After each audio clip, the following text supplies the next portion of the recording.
Hello, everyone. Welcome to the first council-wide Cub Leader meeting of 2026. It is good to see everyone. Thank you so much for joining us. If you haven't done so yet, please put your pack number and the community that you're in the chats, just so we know who is here. So we're excited to get started. Now, if this is your first one that you've been to, what we usually do is the field staff and we talk for about 25, 30 minutes, and then we open up the floor for questions, anything and everything regarding the Cub Scouting world. We got a bunch of people on the call right now. We have a couple of guest speakers that's going to be talking about planning meetings and sparklers. That's Liz DeSico.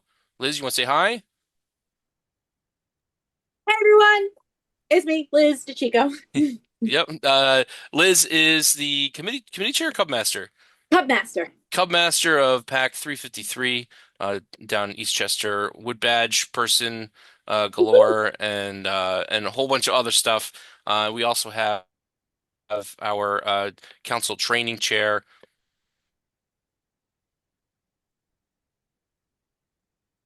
Oh, Oh, all right. I'll jump in because Johnny locked up. John DeFrancesco. I'm the council training chair. I'm also the Hudson Delaware District Roundtable Commissioner for Cubs. Awesome. Can you guys hear me? we can hear you now. You're back.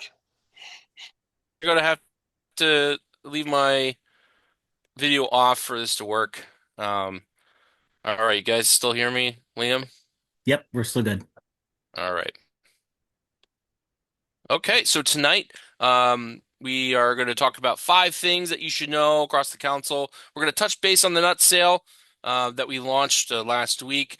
Going to talk about we're bringing back the Earth Day service project, summer camp, and then planning meetings and sparklers, and then of course open floor. But first, we have Liam with a safety moment. Yeah, so it's winter now, and as we can see by looking at this weekend's forecast, it's starting to get cold finally, which is nice for the fact that it's going to be cold and that feels right for this time of year. But it's cold. So as scouts, just because it's cold does not mean that we're giving up on going outside. And so we got some tips to make sure that people are being safe while they're being outside. Maybe even going to the Eskimo run this weekend up in Dutchess. Um, so first one, we're using the acronym COLD, uh, C for clean. So the big thing is that you're only going to have effective insulation when your insulating layers are kept clean and fluffy. Things like dirt and grime can very quickly reduce the ability of a garment to keep you warm. For O, we got overheating. We really don't want to overheat because then you start to sweat, and then the sweat will make your insulation not as effective, as we just said. So you want to make sure you're staying hydrated by drinking plenty of water, and you want to be adjusting the layers that you've got on to make sure that you're staying at that comfortable temperature. So L then is loose layers. We need to have a steady flow of warm blood is what we need to keep our body heated. And so wearing several loosely fitting layers of clothing and footwear will allow for us to have maximum insulation without blocking our circulation. Having clothing that is brightly colored is also a good idea. So if you are out in the woods in the snow, in the cold, you're not risking hunters and sportsmen misunderstanding what you are. If you're wearing orange and red, you're a human. And also, you always need to be wearing a hat. You lose a lot of heat out of your head, and so please wear a hat. And finally, for D, you need to stay dry. Sweaty and damp clothing and skin can again cause your body to cool very quickly, which is good during hot times, but obviously not very good when it's already cold out. So we want to keep dry by avoiding clothes that absorb moisture, and always brush snow off your clothes before you head into a heated area. Keep the clothing around your neck loose so that body heat and moisture can escape just enough instead of soaking through your layers. And then in addition to this, eating the right type of food when camping or being outside is also super important. We sort of want to think about that as building a fire within ourselves. So making sure that our food consumption includes sugars, which sort of act like a fire starter, carbohydrates and proteins, which act as a kindling, and fats that produce the energy needed to keep the fire burning and your body running at peak performance. And again, hydration is still super important. It doesn't matter what time of year, winter, summer, please drink when thirsty and plan on and even just having hydration stops so that your younger scouts build that habit of drinking water. And then water or sports drinks, things like Gatorade, that contain some sugar and electrolytes are good for hydration, but we really want to be avoiding sort of the energy drinks for a variety of reasons. But please, especially this weekend, stay safe, stay warm. And that's it. Back to you, John. Awesome. Thank you, Liam. All right, so 5 things to know coming up in the next few months, and some other things. So we are now accepting nominations for the highest award that a council can bestow upon a volunteer, which is called the Silver Beaver. So if you know of someone that you believe is deserving of this award, please feel free to um, nominate this person. It's a form that you have to fill out, a PDF document, and then email it. You can find all the stuff for that on the website or go to ghvscouting.org/silverbeaver. Also, we have released the executive board for the council released their strategic plan for the next 3 years. That is also available on the website, so you can check that out. Lots of good stuff in there.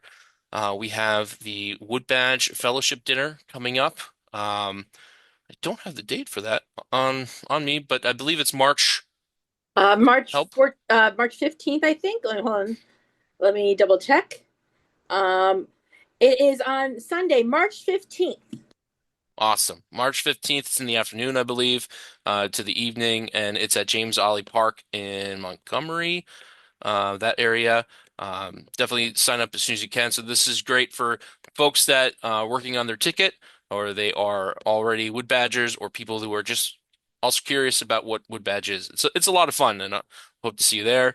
Also, we have a really fun event coming up on February 21st, and that is the J-Bots are hosting they made their own type of STEM event for Cub Scouts that has to do with 3D printing. So you can find the registration for that on the council calendar. It's going to be at John Jay Senior High School in Hopewell, and it's going to be a great event. They've been hosting STEM events for Cub Scouts there for I think this is their fourth time. And they were also a vendor at the Thunderbird games this last year. And then lastly, for 5 things to know, America 250. America, I'm sure you've heard of it, 250 years old. We're very, very excited that Scouting America is one of the partners with the American 250, and we're going to be releasing very soon a special Greater Hudson Valley Council CSP that commemorates the 250th anniversary. And we're also planning a huge council camporee on May 1st through 3rd at the Thomas Bull Memorial Park. And that's in Orange County. And the theme is the Grand American Camporee. Um, um, the life, what is it, Liam? Do you remember? Life, liberty, and the Pursuit. pursuit of scouting. Yes, life, liberty, and the pursuit of scouting. We're gonna have a program that goes along all the different eras of America. It's for troops, but it will also be available for Weeblo Scouts as well. So just be on the lookout for that information. Okay. All right. So next up, right now the sale is just getting started for our nut sale. We like to think of it as a perfect fundraiser that you can do for your units to raise money to go to summer camp. Everything is that we do here. It's all take orders, no online sales. The sales is starting now. We're going to have the nice take order forms in the office very soon that we can start sending out to units. If you scan that QR code, it'll take you to the website ghvscouting.org/nuts, and you can get started. You have to fill out a form to let us know that you want to participate, and we will get you started. It's a lot of fun, and they're really good. So there's lots of options there. Also coming up this spring, we're bringing back. Last year we did our first council-wide service project. We centered it around Earth Day, and we are doing it again. So just mark your calendars that a pack or any unit can do a service project between April 1st and April 30th, and they will get a free 2026 Earth Day patch from the council. So the main goal for this, right, is to show the community that Scouting America is out and about, alive and well, and doing service projects. And we were able to get some media because I think we had almost 1,000 scouts participate last year, and we want to keep doing it. So be on the lookout for our Earth Day stuff. Okay, next up, summer camp. Pretty soon, it's they're out in the mail. Every single member of the Greater Hudson Valley Council will be receiving this brochure. If you can see my camera, it's going to come folded up like this, and it's a really big thing. It's really nice. I'm very excited for people to see it. But has all the information about camping for the Greater Hudson Valley Council. So I just wanted to show you a couple pieces for this. On one side of it, it'll talk about the pricing for all the camps from Scouts PSA camp to our Cub Scout activities at Bullowa, including the Dino Day coming up on May 30th and our Cub camping weekend, and all this good stuff, day camp. All that information is going to be there, and then of course our local year-round camping rentals as well. But more specifically for Cub Scouting, we have a really great camp at Camp Bullowa. Bullowa. Thank you, Liam. Everyone's on mute. I'm sure everyone said Ra Bullowa just then. There's lots of information there. So you definitely want to head to the council website and check it out. We also have opportunities for day camp for Scouts PSA and staff. If you want to serve as a staff member, if you want to volunteer as a staff member, that we can do something. If you want to bring your scout along and serve on staff, just reach out to Kim Gifford, who is the camp director. And then the next thing we really want to do is we want to come visit you guys. We want to come and talk about summer camp and just kind of say hello to your packs and maybe visit Blue and Gold or any of your pack meetings, or even if it's just a committee meeting or a parents meeting, a Zoom meeting or in person. We would love to come out and talk to you about summer camp and just let families know what kind of options there are out there. When we come out there, we'll hand you a nice ribbon to go on your pack flag. And we'll be very grateful. And we just want to come out and see you guys. So best way to do that is to email your field manager to get scheduled. They're also going to be reaching out to PACs to schedule camp visits as well. All right, now I'm going to turn it over to Liz. Liz is going to talk about planning meetings. Hey there. Wow. Yep. I'm about to say there's two of these, 2 to 3 meetings. These are actually all 3. No, 2 of them are from my crew. So meetings. 1 second. Put my notes here. So I love meetings. I get all excited about them. So I'm not too sure how people conduct their meetings. They're obviously den meetings are smaller than pack meetings. But they also have a lot of common things going on. So when kids arrive, usually people drift in at different times. So it's a good idea in the beginning to have something for the kids to do, like maybe Legos or drawing or things like that, to allow kids just sort of to focus or just at least not run around amok. Don't get me wrong. Sometimes my kids run around amok, but at least it's good to have the option for them to be focused on some sort of activity. And then when you want to sort of get things started and settled, the pledge allegiance, the oath, and the scout law often get people focused, and it's easier for new scouts to have it on a poster board. So we keep one at our meeting spot. We always have a trifold of the oath and a trifold of the law. You can see in the back there's those 2 yellow poster boards. We put them up so this way, especially the newer scouts can follow along.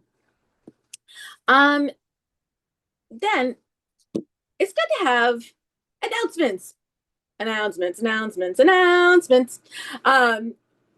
I'm not too sure if anyone knows the announcement song, but anyway, it's good to give out any recognitions or awards. For us, it works well for us that we give out um, adventure loops and pins at the den meetings, but at the pack meetings, those are good to give out different things that sort of affect everybody. Like for us, a big thing for us is giving out the recruiter patch. Does do people know what the recruiter patch is by any chance? Anyone know what the recruiter patch? I Um, do. Yes. okay. So, does anyone know how to get the recruiter patch? You bring a friend and have them join. Exactly. Thank you, Linda. So, yes. So, if a scout brings a friend and or just has a friend join, because then they get a recruiter patch and they can put it right on their uniform, right below the pocket. And so we really make a big deal about that. Or any other like patches and things like that that for like pack events we like to give them out at the pack meeting. It's also a great time to get the kids hyped up about future events, upcoming pack meetings. Like, oh hey, we're gonna be starting on our Pinewood Derby cars at the next pack meeting. Things like that. Um, so that's the kind of stuff that we start off in the beginning. Just sort of that's part of all of our pack meetings. Then we sort of have a theme for each meeting, and we try to center around what's going on that month. Like in the top right corner and in the bottom picture, that was our April meeting, and we had to shift gears at the last minute because it was rainy weather, good old liquid sunshine. But I brought in a wood badge friend, Jolie, and she taught my scouts about the leave no trace symbols. And so then the kids had a little planting project where they had dirt and seeds and all, and they planted some vegetables in a pot. So that was in April. So we did that for Earth Day. In November, you could have something around Veterans Day. We had a couple of our parents, they're veterans. They had like a show and tell of things.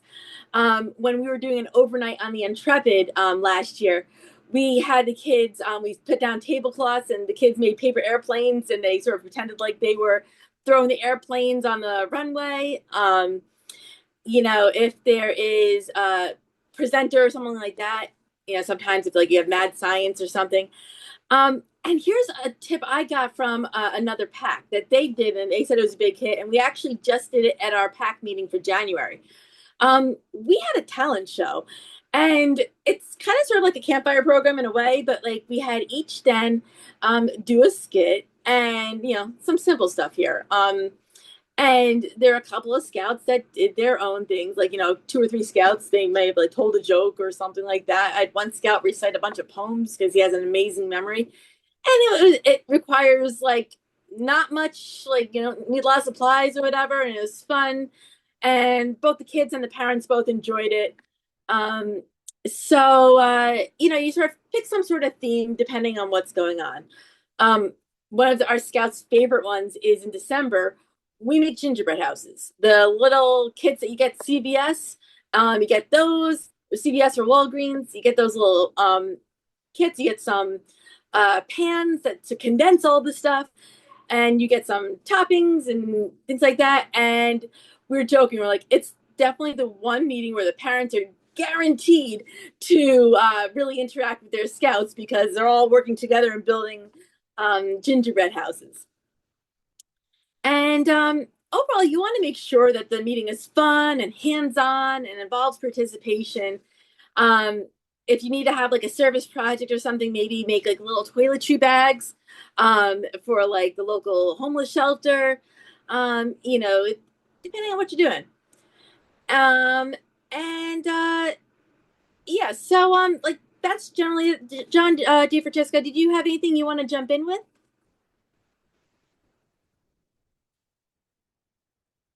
Hello? John DeFran. Sorry, Yeah. I had to find the mute button. Sorry. Oh, okay. Doing this from my phone. The buttons are tiny and I have old eyes. I'm from the 1900s. Bear with me. The country was only 200 years old when I was born. Um, So yeah, I think you touched on some great meeting sparklers. I especially love the idea of a gathering activity. Uh, as the kids, nobody arrives exactly at the same time, right? And I always joke that everything devolves into karate in the corner if you don't have a plan, right? So the kids are just going to run, jump, punch, chase, kick, scream, unless you have something for them to do. One of the things I always kept that was really kind of small and easy to carry around was if you take popsicle sticks or tongue depressors and put the Scout Law on them, they can arrange those in the order of the Scout Law. You could also do that with the outdoor code or with the Scout Oath or anything like that. You could do some that have the Cub Scout ranks and they can order the ranks. So I would just throw that pile of popsicle sticks on the table and the kids would spend, 10 minutes putting them in the right order. Okay. That was an easy one that was easy to just keep in the bag all the time. And it seemed to have a lot of replay value.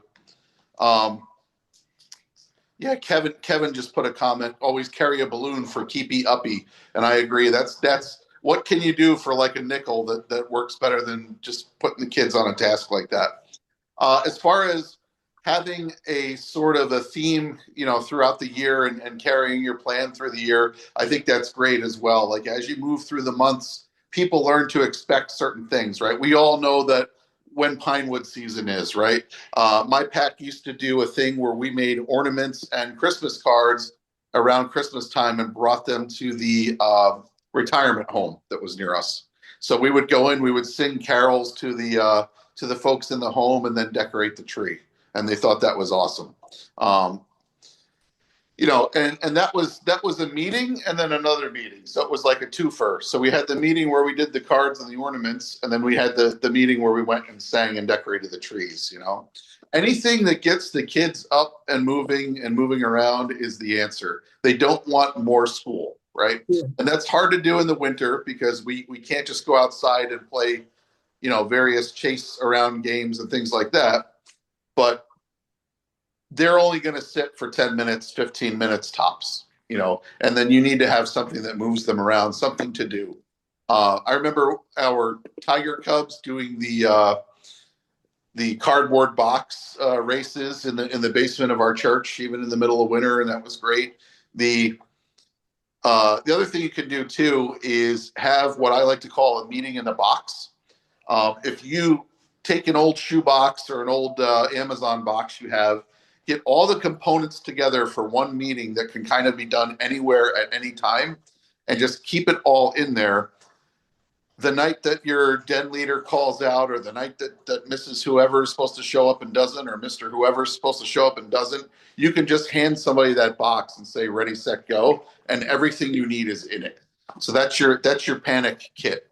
But yeah, as far as the sparklers, anything that is a little silly, anything that puts you on the level of the kids, they love. I always say if we put up a fourth finger when we do the Scout Law, it would be that silliness finger, right? It's the one where we sing songs and jump around and get silly and do cheers and do all the stuff that you see at like a campfire.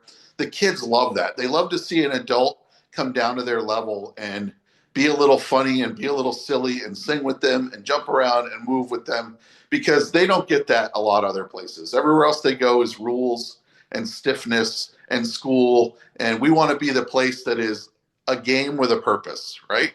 Scouting is a game with a purpose. So think about your games, but have a purpose for them, and keep your meetings sparkling. That's what I've got to say. Thanks, John. If people don't know, the recruiter patch is free at the Scout Shop. You just have to fill a form out, and Oh, they it give you is? the patch. Yes, it is. Oh wow, that's awesome. I found like a supply of them in our patch box, whatever. So we're still working off of that supply. There's a whole bunch of them, but that's really good to know that they're free. That's awesome. Thank you for that tip. Are there any other like ideas that people have found that like are really great, like that are always a success or really works well for your unit?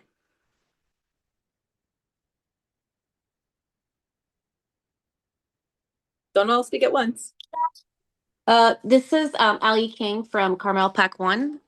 Just wanted to share that, the science activity we did this past year, like everybody, like kids, adults, everybody loved it. So I feel like this is one where kids came up to me and said, can we do this again later this year? So that was really one that I think stood out for us. Just wanted to share that. What kind of a science activity did you do? We did stations with different experiments. So we did, and this actually, one of them I learned from the J-Bots last year. One of them was the catapult we did with the lollipop sticks, Oh, cool. and spoons. And then another one was it's like a pH experiment where you use lemons and food dye, and then it bubbles up when you add some baking soda to like make it, the different pHs. And then we also did like elephant toothpaste, which is you mix several different hydrogen peroxide, and then it just shoots up like a huge thing of toothpaste. It's really cool. That one's really exciting because it actually like explodes up, and the kids love it, and it gets messy, and they're like playing around with it. So that was really fun. That's awesome. Did you get all those like ideas from a particular site, or you just sort of? They were all from different sites. I'm a scientist, so I had done some of those in the past. So I think I just found them online. It's you can buy mostly all the stuff from the grocery store, so it wasn't anything too complicated to get the items. And I Thank can you so share much. if you want me to some of those recipes if anybody's interested. Yeah, no, that'd be great. Great. John, is there like some sort of like resource or something like that for, I don't know, like how does one share stuff like that where it's available to others? So, Or yeah, I'd say either John or whatever, or maybe yeah. oh, let Whitaker take it then.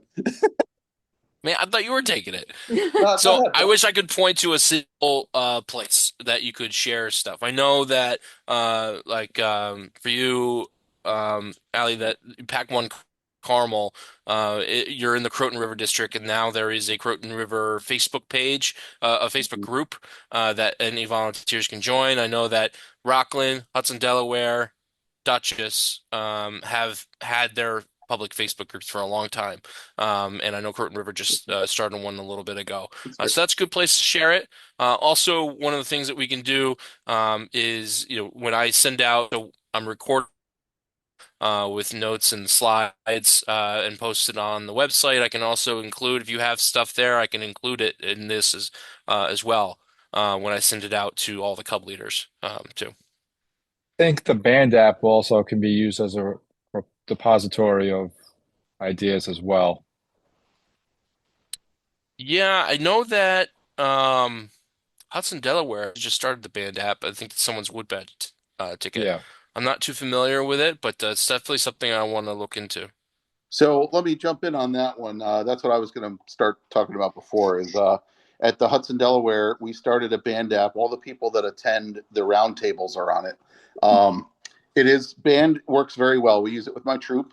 You can message, you can post just like Facebook, and you can also have a file repository.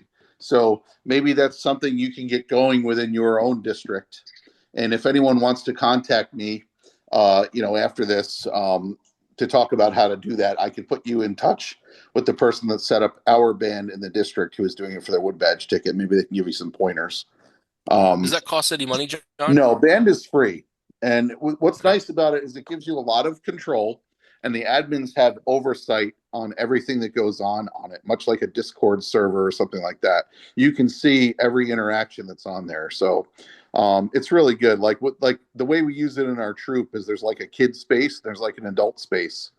And we can see what all the kids are saying to each other also, which is nice. Mm. It even gives us insight into which patrols are doing well with their leadership because we're watching the kids ask questions and get feedback and stuff like that. It's a very useful tool. I highly recommend it.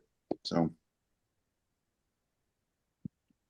My pack has been using Signal, and I think we're considering jumping over to Band. But yeah, well, good stuff.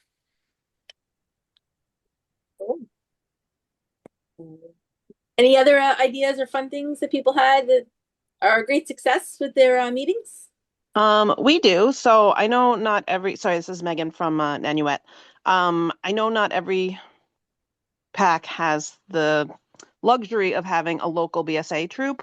But we very much go by like the calendar. Like our parents like to know that, like our big pack hike is in October, rocket launch is November, Derby is January, Blue and Gold's February, our big field trip is like, so like we pretty much send out like this is and they know what to expect, which works very well in our community. But our December meeting, we always tap into our local BSA troop, and they run carnival games. And it's something that's so simple, but the kids love it. Like they absolutely love to play with and learn from the big kids. So that's one that all the kids so much look forward to. And we do it in December, right before break. And the BSA kids are amazing and they run all the games and they do little stations and they let the kids go from station to station. And it works really, really well. So I know not everybody has that luxury, but if you do have a local BSA troop, definitely tap into it and see if they'd be interested. Megan, that's awesome. What's the troop number? Troop 33. So, it's I have a council-wide troop leader meeting coming up in 20 minutes, and I'm excited to share that. I mean, that's a really great example of a troop and a pack relationship that can help really, because we lose most of our members in Scouting America between Arrow of Light and the troop crossing over. So just something like that can help ease parents' concerns. And also the scouts as well. And it's good for the troop. So thank you, Megan, for sharing that. That's a really simple and easy way for the troop and the pack to have a relationship, and have fun. That's awesome. Yep, they love it. Yep.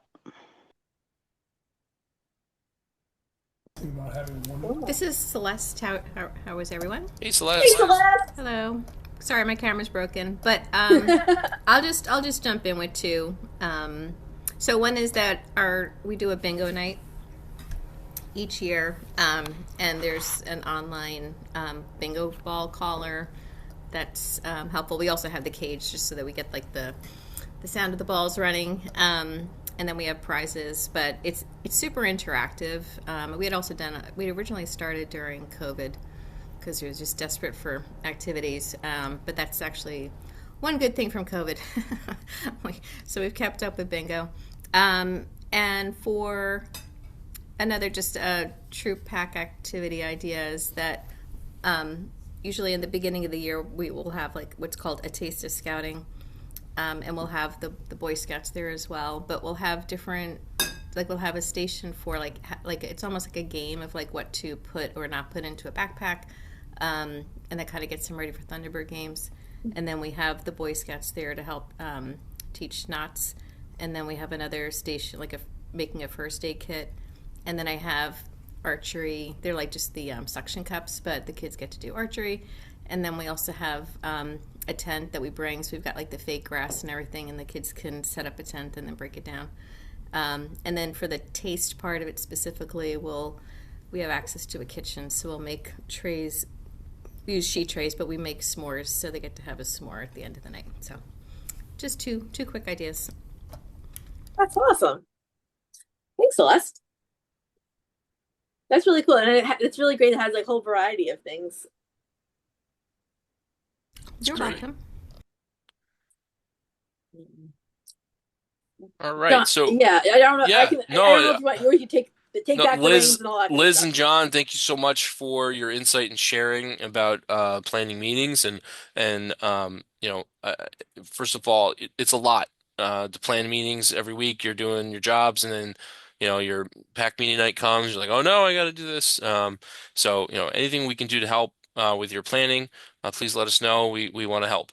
And so I'm going to wrap up the meeting in just a second, and we're going to open up for any questions. But again, Liz, John, thank you. And of course, if you have any questions, you can always reach out to one of your field staff members. Tonight's a weird night. Usually we have the full field staff here, but one is flying to Mexico and the other one's on a cruise. I don't know who approved that PTO, and Liam is here with me. So But again, my name is John Whitaker. I'm the field director for the Greater Hudson Valley Council. I manage this awesome field team, and we do unit service and a whole bunch of other stuff like Thunderbird games, the Camporee, fundraise, a whole bunch of different stuff, popcorn. And then of course we have Kim Gifford, who is the Rockland and Hudson, Delaware field manager and the camp director for Camp Bullowa, and she's also the staff advisor for training. We have Liam Montgomery, who is the field manager for Dutchess and Croton River, the Order of the Arrow staff advisor, and all aquatics guy as well. And then we have Eric Lewis down in Algonquin and Funny Mohegan. in the middle. And Eric runs Merit Badge College and a bunch of other stuff as well. So Eric is on his way to Mexico. Hopefully we see him Cool. again. And all right, so thank you all for joining us. So I'd love to open it up for any questions. Any questions you may have. And you can either put a question in the chat or you can raise your hand. First, I'm going to answer the question in the chat. For the Council Camporee, is there a sign up or event page I can share? Very soon. We are finalizing the details. Hopefully, we'll have our launch in February. Allie? For the JBots event next month, is it Yeah. all scouts welcome? Is it not age restricted this year? There is no age restriction on the registration that I saw when I made this presentation. So I believe any Cub Scout can go. That's great. Thank you. Yep. Right, Liam? Yeah. Yeah. Okay. Anyone else have any questions? Anything and everything. Membership, unit renewals. I have a question. Go ahead, Kelly. It's Derby season. I'm wondering if anybody has ideas on how to keep the kids occupied that are not racing. Mm, Because we've done like coloring sheets, we've sure. tried to get parents to pay attention, but they don't. We have a concession stand and we do like a chili cook-off kind of thing and we try all that stuff, but it doesn't really interest the kids. They just want to pull the decorations down and Yeah. our space is too small, so we actually use a different church.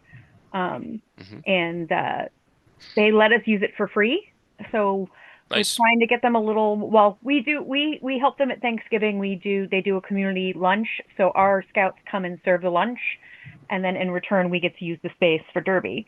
But So, how do we Kelly, get them to sit still? so Kelly, I'll start first, and then I think Jessica and John have a couple things. But for my pack, I love the Palmer Derby. We do it at our local mall.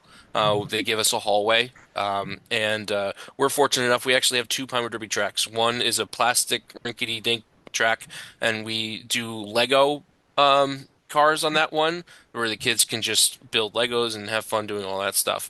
That usually occupies them quite well. So, and then we do this Yeah. shuffleboard thing when we're tallying up the results and giving up and getting the certificates ready. That is also Yes. helpful.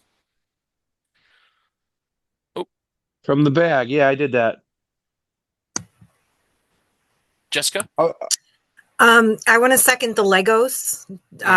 That keeps kids occupied for hours. We also had a donation of Hot Wheels cars and tracks. Oh, nice. Which was key. And then just encouraging the dens to cheer each other on, fostering team spirit, and maybe grabbing a few parents to kind of be the wranglers. Yeah, we try. Yeah. I know. I was going to ask what your race format is because we race the entire pack as one. And we're pretty fast with getting the cars on and off the track. So we have a lot of races for the day. And that alone keeps everybody pretty occupied. Yeah, we do it by den. So, and typically they were doing 4 races. Basically, we have a 4-lane track. They were doing 4 heats or something along those lines. Yeah. I've never done the actual race aspect of it. I was always on the other end, so this is kind of my first year doing all that part. But then we have a sibling, and then the winners of every group race. So essentially, we can have what, 6, 7, 8 different groups of kids. So yeah, because we do allow our AOLs to come back because they typically leave in December. So if they want to come back, and we do get them to cheer each other on, but it's usually the younger ones. But I think Legos might work. Kelly, So sorry. we do the entire unit all together, mix them up because from a standing perspective, it doesn't matter with the race software. We do the And same then thing. what we do in between breaks, like when we're getting ready for the grand finals, we'll do sibling or family races. Maybe we'll take all the adult cars and do those together. And then that's just a way that we can just take a chunk of cars that aren't going to race in the grand finals as we're getting all the awards situated and just keep the races going. And we also have a projector that shows all the times and everything. So it's Yeah, just we have another that. thing for Yeah. them to see as well. Yeah, we do. We have the projector. We do that. We actually are looking at we're switching the software. Well, we're getting an upgrade because apparently the software they've been running only works on Windows 2000. Oh. So we just bought the newest version of it. So hopefully it's a little user friendly. We had a problem with our timer last year, so we've been pulling the track out, trying to figure everything out because the people who knew how to run it have all dispersed, and we're kind of trying to figuring it all out. So I offered at the last roundtable online. If anybody has any questions, I run the races for our unit. If you have any questions, you can reach out to me offline.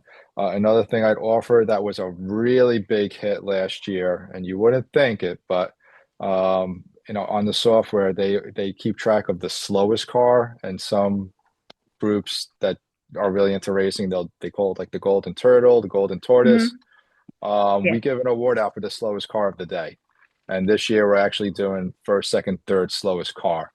And on Amazon, it's a 3 different size golden turtles. I think it was $20 for the turtles. And Oh, if you nice. have anybody that does carpentry, you just got to make a base and get a label for it. Last year we only did the slowest car, but there were kids really distraught that their cars were fast because they wanted this golden turtle. Oh, yeah, we do we set up like we have like most patriotic, most scout like, most creative. We do that. So they get like little awards with little medals. So I like the golden turtle though. I think they'll like We that. tried superlatives. It turned into a mess. We might bring it back, but we just didn't have the parent involvement Yeah. to do that. But if you I have guess, any questions about running the races, I'm Joe Crispino. all right, Just definitely. I'll reach out. reach Thank out. you. One thing that we do to help with increase the participation is that we mix everyone all up together, and everyone pretty much goes on each lane once. So whoever's in the first lane, when it's their turn, they're the one to start the race by pressing the open gate.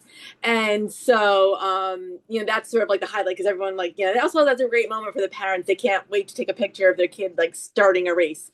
And so if you're looking for increased involvement, and we mix everyone up, so you never, it's not like, oh, it's only for my den. It's like, whenever your car is in the first lane. And so that goes really well.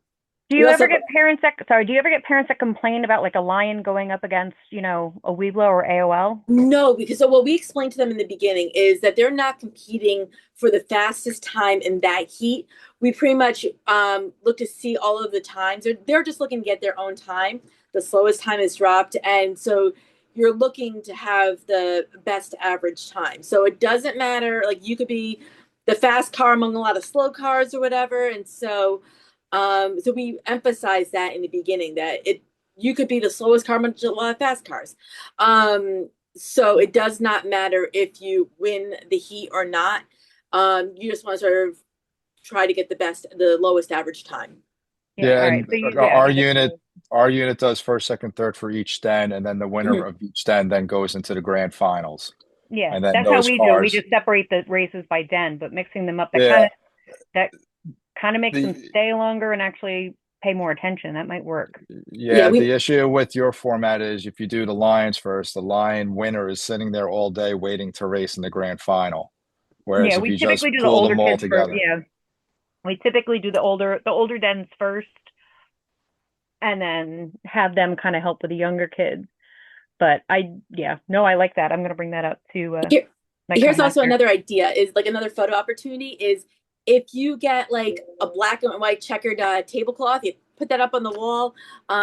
Kids can take pictures by that. If you make one of those big driver's license things with a We head cut out, we started we that. actually have a 1, 2, and 3, like like they have like at the Olympics, so the different heights. We Oh, actually cool. have that. So I don't know when or who made it. That was before my time, but they absolutely love that. And we have a huge, nice backdrop and everything else, Yeah. and they always get with their little medals. They love it. Oh yeah, no, those things are awesome opportunities. And so those are, you could always do that. What we do is we have them check in the cars the night before, and so then this way there's not that many people checking in that morning. And then also right before the races start, we have them all there. And that's when we call them up by den, and they choose their favorite design, like the best in design for each den. So that's when Mhm. we use that's when they do the judging for that, or they do their voting for that. And what we do is we have all the cars separated by den, and we have one parent. It's a great, easy way for parent involvement. And the kids go along the lines and they tell the parent at that station, okay, I like car number 2. And then they go to the next one. They're like, so this way, that's how, and the parents just take a tally of it. And that's how we determine the best design for each den. Oh, all right, that makes sense. So yeah, so rather than having like little voting on pieces of paper, it's just the parent at that den station, they just tally it up and it's easy to go. I like that idea. One thing I want to throw in there too. One thing you guys can also offer as a point of interest to occupy people is to have a car museum, so people can display their cars from previous years. They have nothing to do with the races, unless you want to run an open heat later or something like that in between. But you can actually just set up a display table where people can show off their cars from previous race years, and gives the kids something to look at. That's also we actually have cars that people never picked up from before my time. So we have some really old cars just kind of hanging around in a box too. That's a good idea. I'm going to add more work on my Cubmaster. She's going to hate me. So yeah, and anything to mix it up and all, it's fun, So you try different things each year. Sometimes it works, sometimes it doesn't, or whatever. We have some people in our pack who are really gung ho in the tech. I'm like, you go to town with that, and they want to have like whatever instant replays and whatever, all that kind of stuff. I'm like, that's not my forte. I'm like, you want to do that? Knock yourself out. So yeah. So and then it's helpful. Yeah, we have the snacks.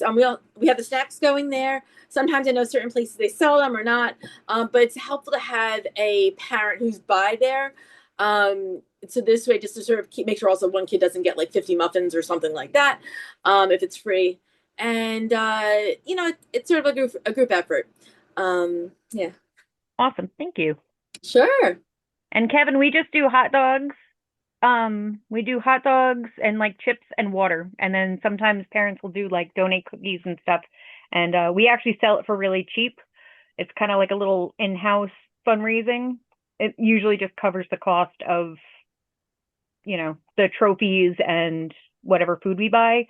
And then for the chili cook-off, whoever wants to enter, they bring their chili in a crock pot and people can pay $5 and they get the taste of everyone and then they vote. And then last year we had spoons with the places on them, first, second, and third. I don't know what That's we're going cute. to do this year, but the parents really like it because it's like a, bragging rights for the year. So they really the parents love it. Yeah. One thing also that might help be effective with time is if when the Cubs check their car in, if you give them if you do the participation patch, like the Pinewood Derby patch for that year, if you give it to them then they can wear it during the Pinewood Derby. So we did that with that and the loops, the racing loops. So most of our kids actually don't get the racing loop for the Pinewood Derby because we do rain gutter regatta in the beginning of the year, and they usually get it for that. But it's a great opportunity, for those who maybe joined the pack late and they didn't do the rain gutter regatta. But either way, everyone gets a Pinewood Derby patch. Perfect. That's a good idea. Yeah, we usually do those And those are usually handed out because we do it in March, and then we have our usually we do those patches go out in like May, but maybe if I get them earlier, that would probably work better. Yeah, they like wearing it and all, and so yeah, Perfect. makes for great photos too. Yeah. Awesome. Thank you guys. Sure. Thank you, Kelly. Awesome. Well, this was a great discussion, everyone. I am going to stop the recording. And again, thank you all so much for attending.